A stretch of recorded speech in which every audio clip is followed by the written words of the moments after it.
Hello everyone, welcome back to our channel on research queries, admissions and scholarships, where we provide tips and insights for researchers, academicians or professionals in the field. I'm Dr. Rogers, a research professor here in Korea, and today we're going to be tackling quite an important issue which a lot of people often face, which is that of delay from journal editors. Submitting a manuscript to a journal is quite an important step in each person's research journey, especially for students who are looking forward to graduate from school. Sometimes it could be a graduation requirement, or for researchers who are looking forward to being evaluated at the end of the year or midterm. So, or a company where a research institute where publications are often used as a form of evaluation. So, but what happens when the editor takes too much time to respond? It can be frustrating, but don't worry, because in this video we've got it covered. So we're going to go through 5 practical steps you can take to handle this situation effectively and professionally. The first thing, which is quite important to note, is that, or to remember, is that delays can happen for a variety of reasons, from high submission volumes to complex review processes. But that doesn't mean you have to sit and wait indefinitely. So let's get into the 5 effective and professional steps you can take to ensure that your problem is sorted. I think from my experience, the first step is that you need to send a polite follow-up letter. So you need to draft a letter which is very polite and send it to the editors inquiring about the status of your manuscript, and you should mention the date of your submission and prior communication. I'm going to show you an example how you can go about this. For example, you need to send a very polite email, because in academia you need to be polite as much as possible. Even if you feel frustrated, angry or not happy about the situation, you need to be very polite. So you start with dear. You need to mention the name of the editor-in-chief. That shows some sign of respect for him to be able to reach out to you, and then you cite the article and when it was submitted. For example, you say it was submitted on the 24th of January 2024, and then you give the name of the article you submitted, because mine here they receive tons of volumes of articles, so you need to be very brief and very precise. And you can mention you've not received any updates if they could provide you with the status on the update of the manuscript. I think this question is straightforward and it kind of tells what you want. And for example, you might choose to cite or to reference your article is PT 2024-5, because most articles, mind you, have references, because lots of people have how do I put it, lots of people submit articles, so the volume of article submission might be a lot, so it makes it it could be the reason for delay, but you don't know. So it's very important you reference the article and also mention the name of the editor handling your manuscript, because in some journals you might have up to 5 editors, like an editor-in-chief, editor and assistant, an associate editor, a visiting editor. So the one who is handling your specific case, you need to reference his name. If not, if you just send out just a generalized mail, most often people will not want to be burdened, so they might not really respond to you as quick as possible. But if you can mention a name. Second, you need to check the journal's website for updates. There are some journals which have an online system where you can check and track the progress of your submission. So you log into your account to check for any updates or any changes in the status of your manuscript. And I think Esclavia's journals have quite an improved system whereby you can track the status of your submission. In this Esclavia's journal tracker, you can find it on Google. So you type in Esclavia's journal tracker and it's going to take you there, and you can find article tracking homepage. open on it. Once you open on article tracking homepage, you're going to see a space for the article reference and the article surname. So if you input all of that, you click on that, it's going to show you the status at which the paper is at the moment. It will show you how many authors and reviewers have accepted or declined to review the article.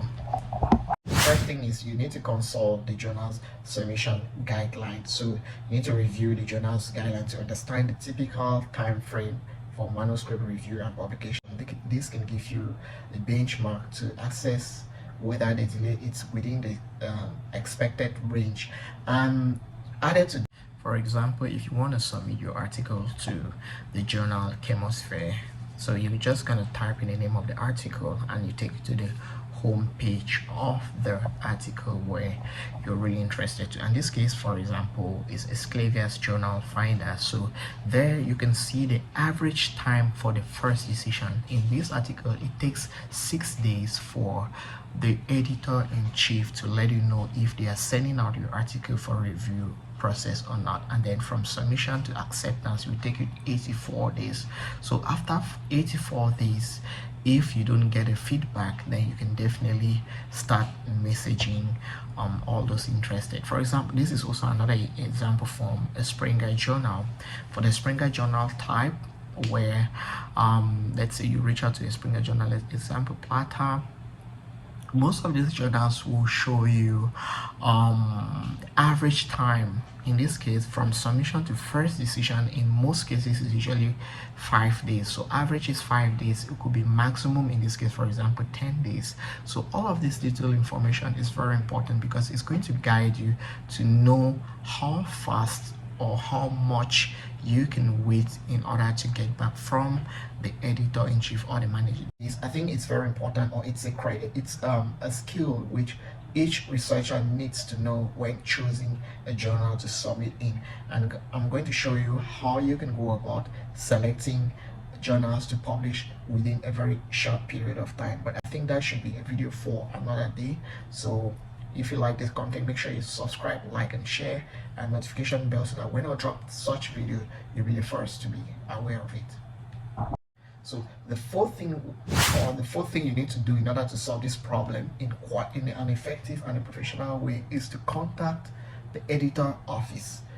If you do not receive a response from the editor, try reaching out to the journal's editor office.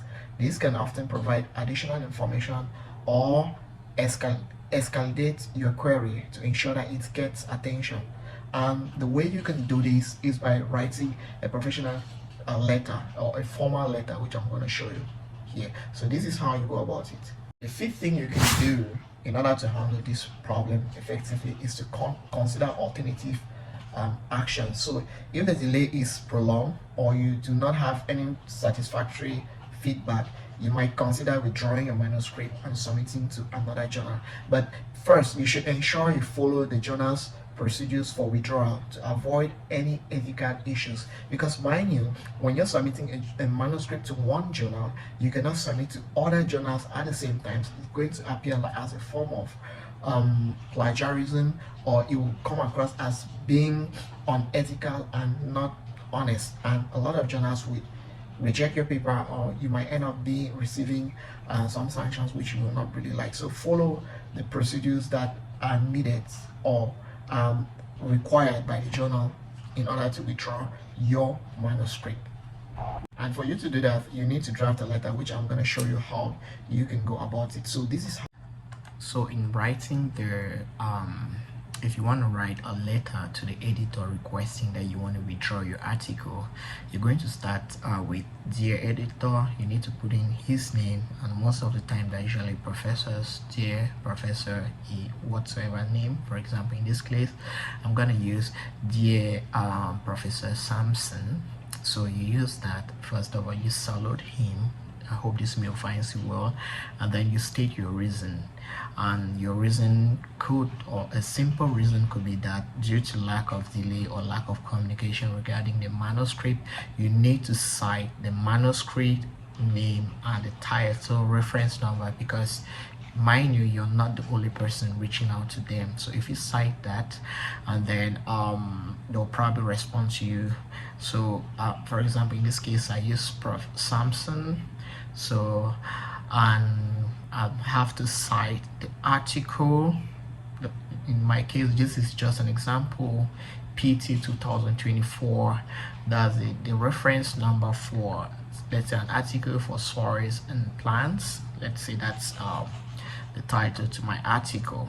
So once that has been done, I kindly request you withdraw it for consideration from the consideration of publications. And thanks for your understanding. You need to be brief and straightforward as much as possible. You don't need to blab around here and there, because that is what you're requesting for. And best wishes, doctor or whosoever. How you go. So if you can manage all of these steps, then it could be an effective way for you to manage your manuscript and ensure that the situation is sorted out professionally and improve or fasten your job progress towards publication. So if you've loved this video, make sure you like, share, subscribe, and click the notification bell so that each time a new video comes up, you'll definitely be the first to be aware about it.